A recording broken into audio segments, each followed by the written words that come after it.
غریب جو ہے وہ سارا دن دھکا کھاتا رہے. میں نہیں کہتا غریب بہت نیک ہے، غریب بھی بڑے ظالم ہوتے ہیں. یہ ایک ٹاپ ایلیٹ بھی بہت ظالم ہے اور غریب بھی بہت ظالم ہے. Unfortunately this is the real truth. لیکن بات یہ ہے کہ مڈل کلاس بھی ہر بندہ اپنی جگہ ظالم ہے. تو لیکن یہ ہے کہ مجھے آپ بتا دیں کہ انصاف کہاں سے ملے گا. غریب کے بعد میں نے اس لیے کہ وہ خرید نہیں سکتا کسی کو. لیکن یہ ایلیٹ اور یہ جو چلیں اپر مڈل کلاس ہے، یہ خرید لیتے ہیں پیسے دے کے، چند چیزیں دے کے اپنی چیز چھڑوا لیتے ہیں. انصاف بھی نہیں ہے. الحمدللہ رب العالمین، الصلاۃ والسلام علی رسول الکریم، اما بعد، اعوذ باللہ من الشیطان الرجیم، بسم اللہ الرحمن الرحیم. اسی موضوع کو لے کے آگے ایک موضوع ہے. میں اور آپ بہت باتیں کرتے ہیں کہ حالات ہمارے تباہ ہو گئے، ہم برباد ہو گئے، ہم لٹ گئے، مر گئے، پتہ نہیں کیا ہو گیا ہمارے ساتھ. صرف ایک سوال ہے میرا، کیا کوئی انسان یا کوئی بادشاہ یا کوئی فوج آج تک دنیا میں ایسی آئی ہے جو اللہ سے جنگ جیت سکے؟ کیا is it possible as a Musalman, can we even think of it کہ ہم اللہ سے جنگ جیت سکتے ہیں؟ We are in a state of war معاذ اللہ with Allah and its Rasool. سود کی شکل. آپ کی فائنینس، جب فائنینس کیسے ٹھیک ہوگی مجھے بتائیں. آپ جتنے مرضی کنسلٹنٹس لے آئیں، آپ جتنے مرضی اسکالرز لے آئیں فائنینس کے، لیکن آپ کا آوے کا آوا ہی بگڑا ہوا ہے. جو روٹ کاز ہے اس کی طرف ہمارا دھیان ہی نہیں. اصل میں مسلمان حکومت اس وقت تک ٹھیک ہی نہیں ہو سکتی جب تک وہ اللہ اور اس کے رسول سے جنگ سے باہر نہیں نکلے گی. کون سی مطلب فرعون جو ہے جس کے پاس بہت مائٹ تھی، وہ اللہ نے کیسے غرق کیا؟ اور پاکستان کی اکانومی تو اس کے سامنے کچھ نہیں تھی. نمرود جو ہے اس کو اللہ نے کیسا غرق کیا؟ پاکستان کی اکانومی اس کے سامنے کچھ نہیں تھی.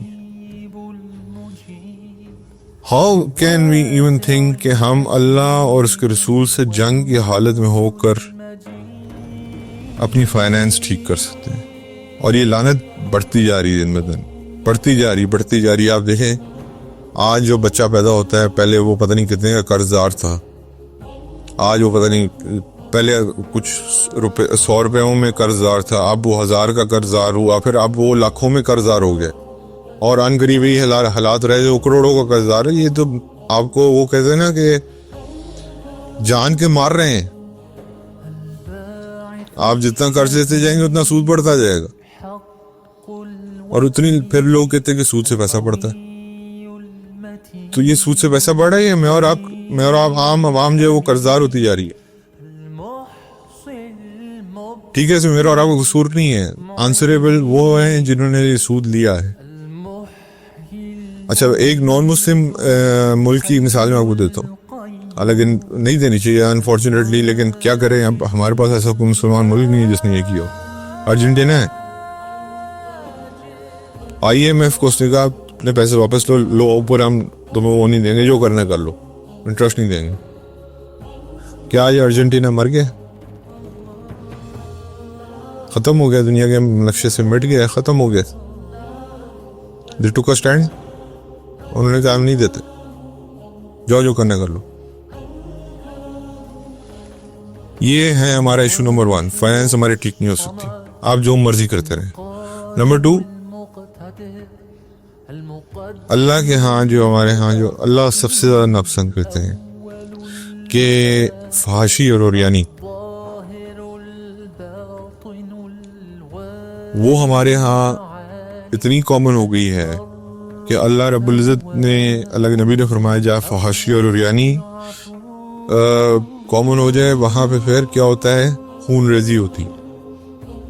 یہ خون ریزی جو آ رہی ہے نا آپ کے اوپر یا ہمارے اوپر ملک میں، یہ اس فحاشی کی وجہ سے آ رہی. کیا نماز اللہ، ہمیں اللہ اور اس کے نبی پہ تو یقین ہے نہیں. ہمیں لگتا ہے کہ کوئی لیڈر آ کے ہمیں جو بات بتا دیتا ہے وہ سچ ہے، اللہ معاف فرمائے. تو یہ دو گناہ ایسے ہیں، ایک ماں باپ کا نافرمانی اور ایک فحاشی یا آبسینٹی جس کو کہتے ہیں، وہ اس کا فوراً جو پکڑ ہے وہ دنیا میں آتی ہے، آخرت میں تو آئے گی لیکن دنیا میں بھی آتی ہے۔ اس ملک کے پاس پیسے بظاہراً جو بتایا جاتا ہے کہ ایک غریب ملک ہے، سب کچھ ہے، لیکن کیا ضرورت ہے ہمیں دوسروں کے تہوار منانے کی؟ کیا بہت ہم نے جو ہے وہ اپنے آپ کو سپر اچیو کر لیا کہ ہم لوگ اب اس میں آپ دیکھ لیجئے گا اگلے 3-4 دنوں میں جو مرضی سیکیورٹی میئرز آپ لے لیں، جو مرضی آپ کر لیں، جب اللہ کی لعنت برستی نا کسی جگہ پہ تو پھر سیکیورٹی میئرز اور یہ سب کچھ تباہ و برباد ہو جاتے ہیں۔ سیکیورٹی میئرز لے رہے تھے نا اس کے اوپر، یہ مین ہولز کے اوپر، میں ابھی مین ہول پہ بھی انسیڈنٹ واقع ہوا ہے۔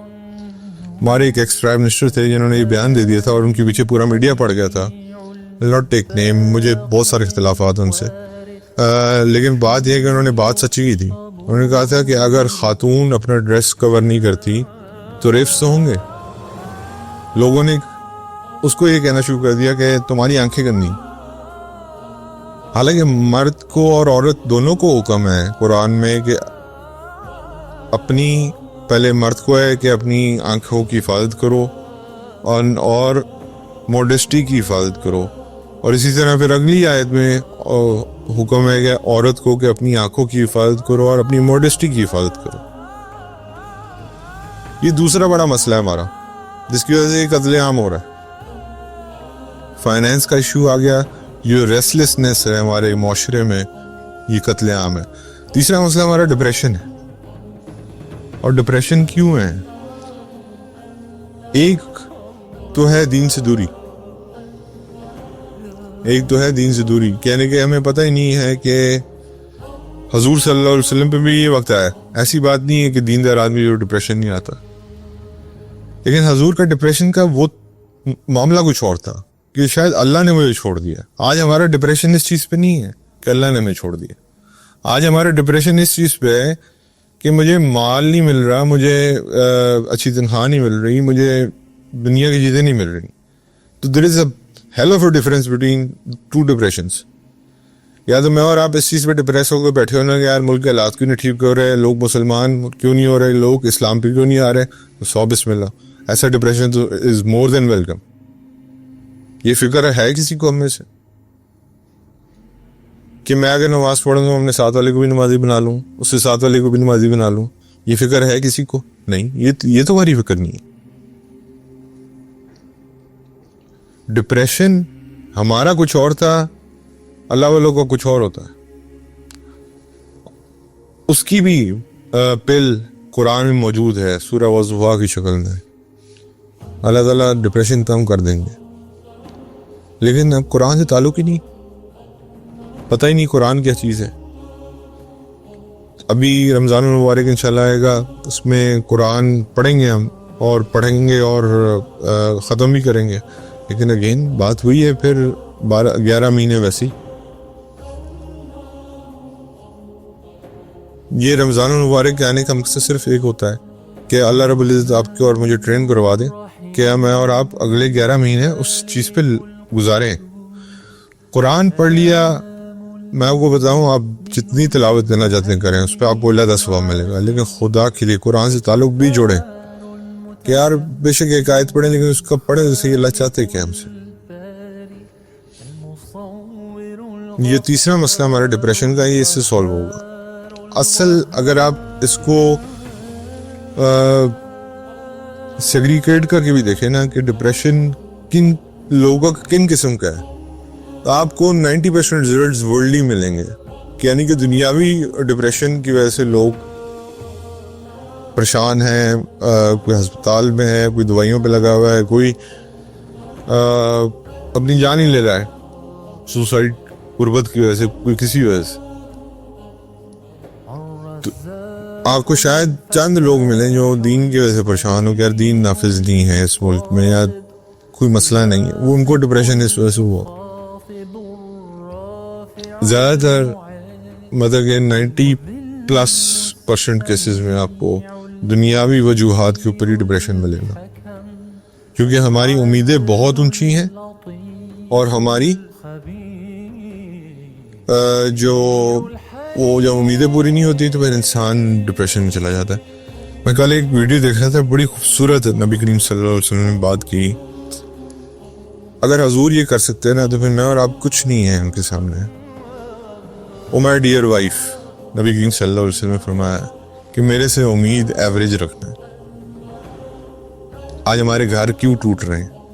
کیونکہ عورت کو اپنے ہسبینڈ سے یہ امید ہے کہ وہ ستارے توڑ کے لائے گا اس کے لیے، اور اسی طرح مرد کو عورت سے یہ امید ہے کہ وہ پتہ نہیں اس کے لیے ہر وقت خدمت میں حاضر رہے اس کے۔ تو حضور نے الفاظ استعمال جب کیے نا کہ او مائی ڈیئر وائف، پلیز میرے سے جو ایکسپیکٹیشن ہے وہ ایوریج رکھنا ہے، ایک بہت اونچے انسان کی وہ ایکسپیکٹیشن مت رکھنا ہے، شاید میں پوری نہ کر سکوں تمہارا دل دکھ جائے، حالانکہ اللہ کے نبی نے تو مثالیں قائم کی۔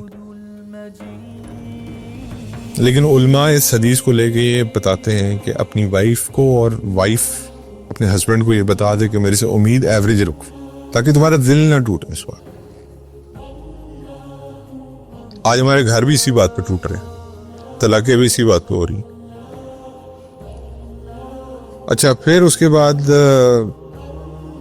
سبحان اللہ، جس ملک میں انصاف نہ ہو، آپ کیا امید کرتے ہیں کہ اللہ تعالیٰ وہاں رحمتیں بھیجے گا؟ غریب جو ہے وہ سارا دن دھکا کھاتا رہے۔ میں نہیں کہتا غریب بہت نیک ہے، غریب بھی بڑے ظالم ہوتے ہیں، یہ ایک ٹاپ ایلیٹ بھی بہت ظالم ہے اور غریب بھی بہت ظالم ہے، unfortunately this is the real truth. لیکن بات یہ ہے کہ مڈل کلاس بھی ہر بندہ اپنی جگہ ظالم ہے، تو لیکن یہ ہے کہ مجھے آپ بتا دیں کہ انصاف کہاں سے ملے گا؟ غریب کے بعد میں نے اس لیے کہ وہ خرید نہیں سکتا کسی کو، لیکن یہ ایلیٹ اور یہ جو چلیں اپر مڈل کلاس ہے، یہ خرید لیتے ہیں پیسے دے کے، چند چیزیں دے کے اپنی چیز چھڑوا لیتے ہیں۔ انصاف بھی نہیں ہے، جو کہ اسلام کا ایک مین پہلو ہے۔ اور قاضی کے بارے میں جو اللہ کے احکامات ہیں نا اور اللہ کے رسول کے احکامات ہیں، وہ اتنے سخت ہیں کہ میں اور آپ پڑھے تو ہاتھ پاؤں جو ہے نا، حضور صلی اللہ علیہ وسلم حضرت ابو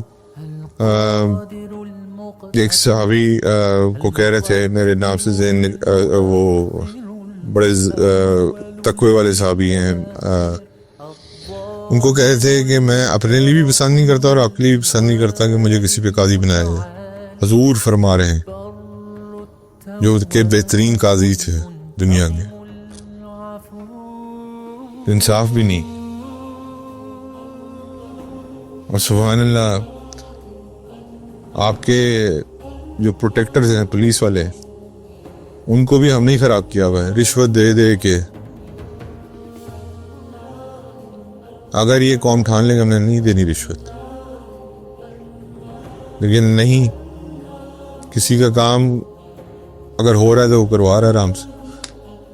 تو جتنے قصور ہمارے ہیں نا، تو پھر ہم اللہ سے یہ ایکسپیکٹ کریں کہ جو اعمال جا رہے ہیں معراج کی رات پہ، اللہ کے نبی نے اس کا مشاہدہ بھی کیا، کچھ اوپر چیزیں جا رہی تھی، کچھ نیچے آ رہی تھی۔ حضرت جبرائیل علیہ السلام سے پوچھا یہ کیا ہو رہا ہے؟ انہوں نے کہا جو اعمال اوپر جا رہے ہیں نا وہی حالات آ رہے ہیں۔ آپ mister X, mister Y, mister Z کو لے آئیں، جس مرضی کو لے آئیں، دنیا سے بڑے انٹیلیجنٹ آدمی کو بھی لے آئیں، پاکستان کے مسئلے سالو نہیں کر سکتا، کیونکہ مجھے اور آپ کو اللہ کے نبی نے، اللہ نے بتایا ہے کہ مسئلوں کا سلوشن کہاں لائے کرتا ہے، اور اسپیشلی اگر آپ ایک اسلامک اسٹیٹ ہیں تو آپ کا مسئلہ کہاں سے سالو ہوگا۔ Firstly we have to come out of this, یہ انفارچونیٹلی معاذ اللہ جو ہم نے اللہ کے ساتھ جنگ کھڑی کی ہوئی ہے، جب تک ہم اس سے ہی باہر نہیں آئیں گے ہمارے مسائل کیسے سالو ہوں گے؟ اللہ میں ہدایت نصیب فرمائے۔ سیدہ عائشہ رضی اللہ تعالیٰ عنہ فرماتی ہیں کہ میں نے سودا رضی اللہ تعالیٰ عنہ سے بڑھ کر کسی کو مضبوط جسم والی نہیں دیکھا جس میں تیزی ہو۔ وہ بوڑھی ہو گئیں تو انہوں نے کہا کہ اللہ کے رسول صلی اللہ علیہ وسلم، میں اپنی باری عائشہ رضی اللہ تعالیٰ عنہ کو دیتی ہوں تو اللہ کے نبی صلی اللہ علیہ وسلم عائشہ رضی اللہ تعالیٰ عنہا کے لیے 2 دن مقرر کرتے، ایک ان کا اپنا اور ایک سودا رضی اللہ تعالیٰ عنہا کا۔ سیدہ عائشہ رضی اللہ تعالیٰ عنہما فرماتی ہیں کہ نبی صلی اللہ علیہ وسلم جب سفر کا ارادہ کرتے تو اپنی بیویوں کے درمیان قرآن اندازی کرتے، جس بیوی کا قرآن نکلتا اس کو ساتھ لے جاتے۔ سیدہ عائشہ رضی اللہ تعالیٰ عنہما فرماتی ہیں کہ ایک عورت نے ان کو کہا کہ اے امی، تو انہوں نے کہا کہ میں تمہاری آدمیوں کی ماں ہوں، تمہاری ماں نہیں ہوں۔ حذیفہ رضی اللہ تعالیٰ عنہ سے روایت ہے کہ انہوں نے اپنی بیوی کو فرمایا اگر تجھے یہ بات پسند ہے کہ تو جنت میں میری بیوی ہو۔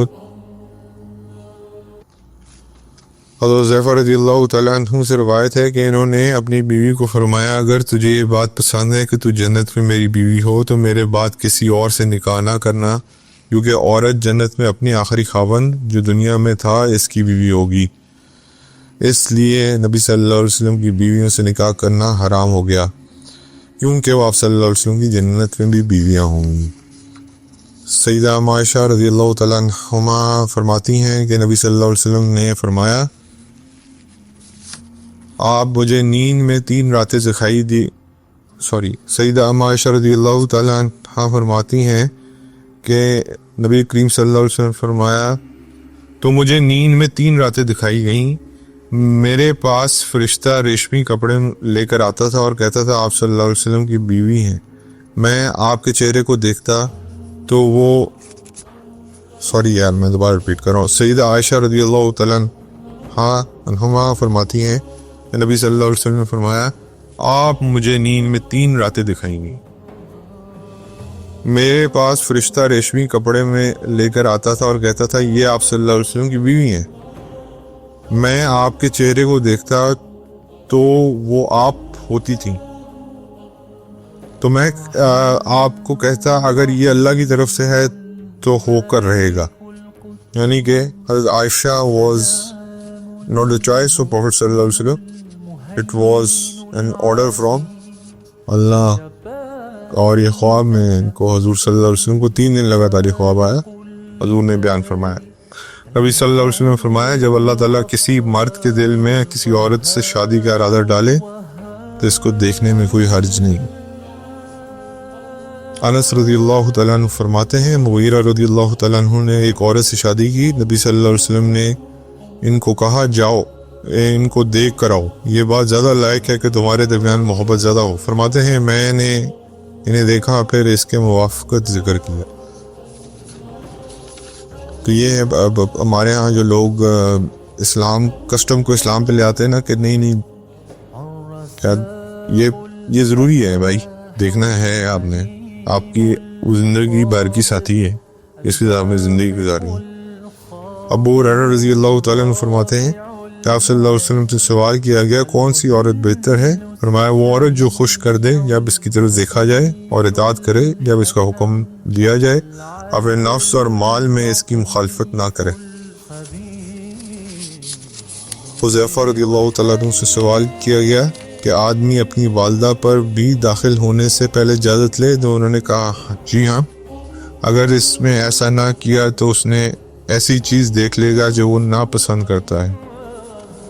قرآن میں دو وقت اللہ نے بتائے ہیں کہ آپ نے اپنے والدین کے کمرے میں اسپیشل, ویسے تو ہر وقت اجازت لے کے جانا ہے, لیکن قرآن میں اللہ نے 2 وقت اسپیسیفائی کر دیے, ایک دوپہر کا اور ایک رات کا.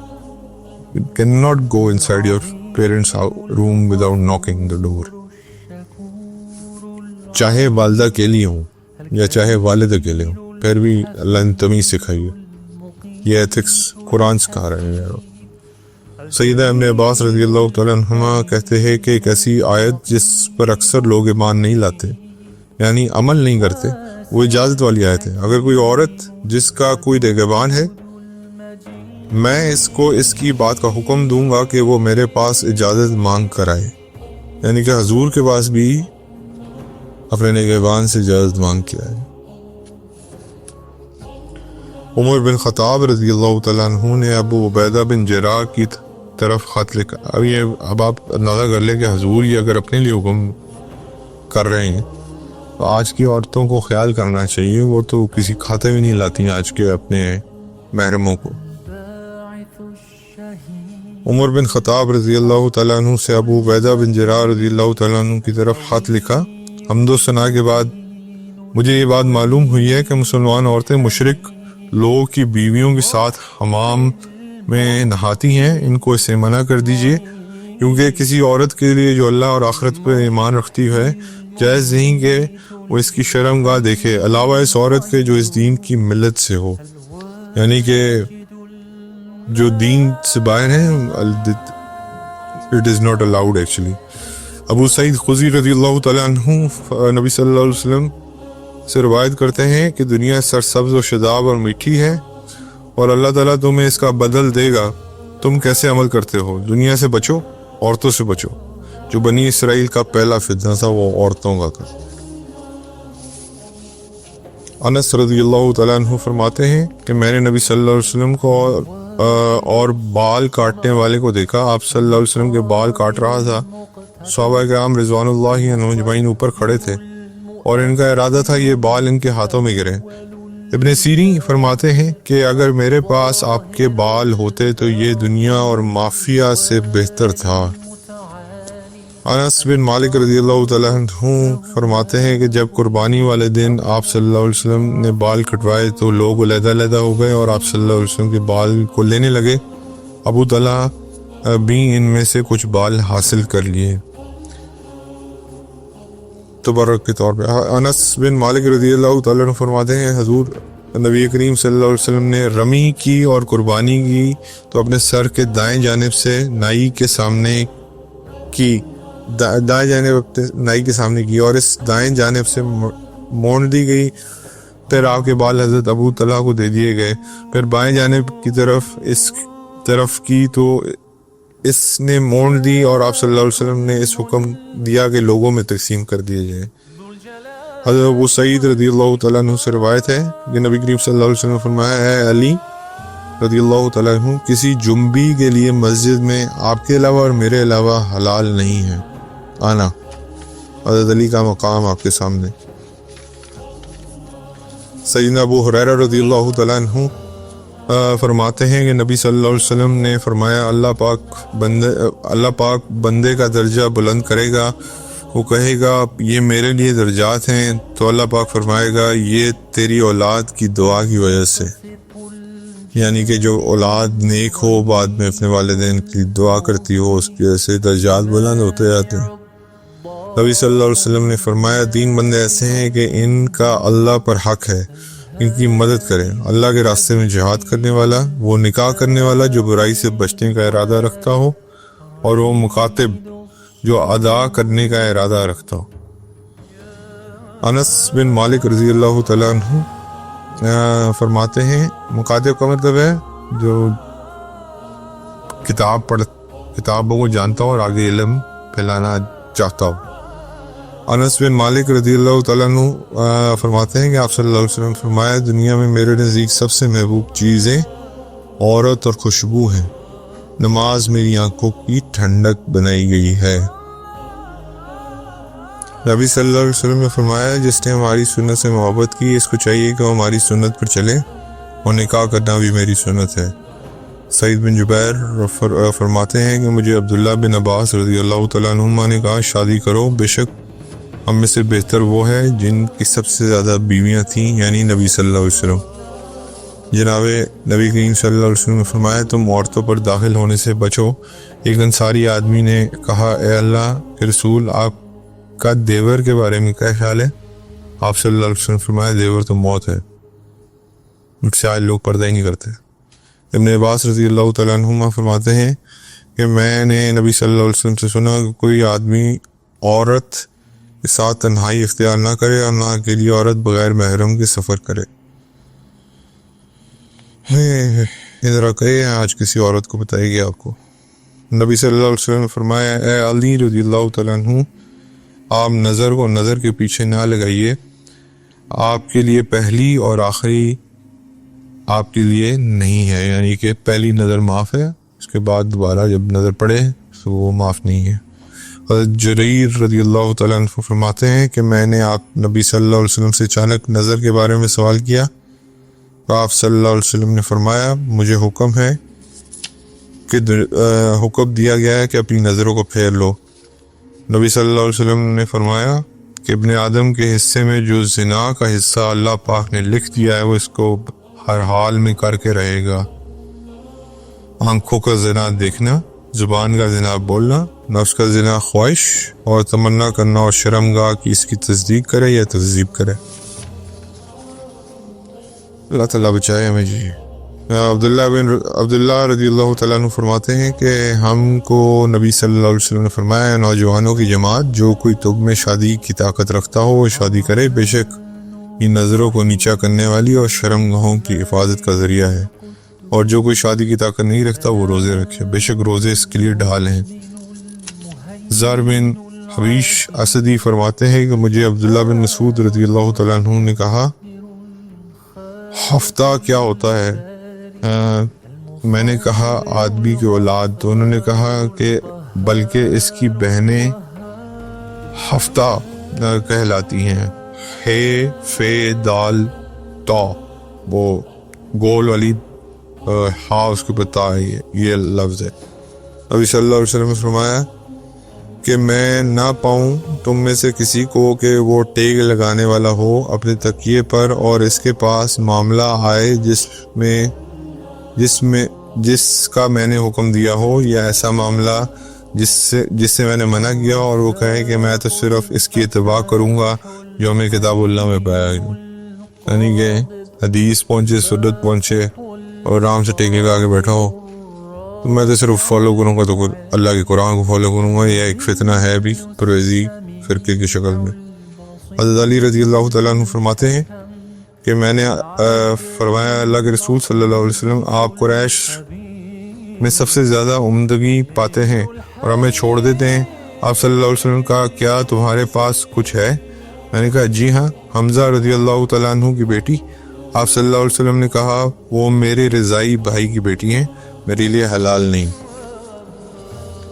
انس رضی اللہ تعالیٰ عنہ سے روایت ہے کہ آپ صلی اللہ علیہ وسلم ہم کو شادی کا حکم دیتے اور علیحدہ رہنے سے بہت زیادہ منع کرتے، فرماتے تم محبت کرنے والے بچے جنم دینے والی شادی کرو، میں تمہاری کثرت کے بنا پر انبیاء پر فخر کروں گا۔ نبی صلی اللہ علیہ وسلم نے فرمایا دنیا سارے کا سارا ساز و سامان اور بہترین سامان نیک عورت۔ ابو ہریرہ رضی اللہ تعالیٰ عنہ سے روایت ہے نبی صلی اللہ علیہ وسلم نے فرمایا عورت سے 4 وجوہات پہ نکاح کیا جاتا ہے، اس کے مال کی وجہ سے، اس کے حسب و نسب کی وجہ سے، حسن و جمال کی وجہ سے اور دین کی وجہ سے۔ تیرا ناک خاک آلود ہو تو دین والی کو ترجیح دینا، یعنی غصہ کیا اس بات پہ کہ مطلب باقی چیزوں کو چھوڑ کے دین والی بات کو ترجیح دینا۔ حضرت ابن عمر رضی اللہ تعالیٰ عنہما سے حضرت ابن عمر رضی اللہ تعالیٰ عنہما نے ارادہ کیا کہ وہ نکاح نہیں کریں گے، تو انہیں اما حفصہ رضی اللہ تعالیٰ عنہ نے کہا تم شادی کرو تاکہ تمہاری اولاد تمہارے بعد تمہارے لیے دعائے مغفرت کرے۔ حضرت ابن عمر، حضرت حفصہ، آپ کو پتہ ہے دونوں بہن بھائی تھے، حضرت عمر کی بیٹی تھی حضرت حفصہ، اور حضرت ابن عمر جو تھے وہ کے بیٹے تھے۔ عمر بن خطاب رضی اللہ تعالیٰ عنہ فرماتے ہیں اللہ کی قسم میں نے اپنے نفس کو جماع پر مجبور کرتا ہوں۔ عمر بن خطاب فرما رہے ہیں، یہ سنیں بازر غور سے، عمر بن خطاب رضی اللہ تعالیٰ عنہ فرما رہے ہیں اللہ کی قسم میں اپنے نفس کو جماع پر مجبور کرتا ہوں، یہ امید کرتے ہوئے کہ اللہ تعالیٰ مجھ سے اولاد نکالے جو تسبیح کرے گی۔ اور اتنے کی چل رہے فیملی پلاننگ، وہ کہہ رہے میں مجبور کرتا ہوں، دل نہ بھی چاہ رہا تھا میں مجبور کرتا۔ اللہ میں ہدایت نصیب کرے۔ جزاکم اللہ خیر۔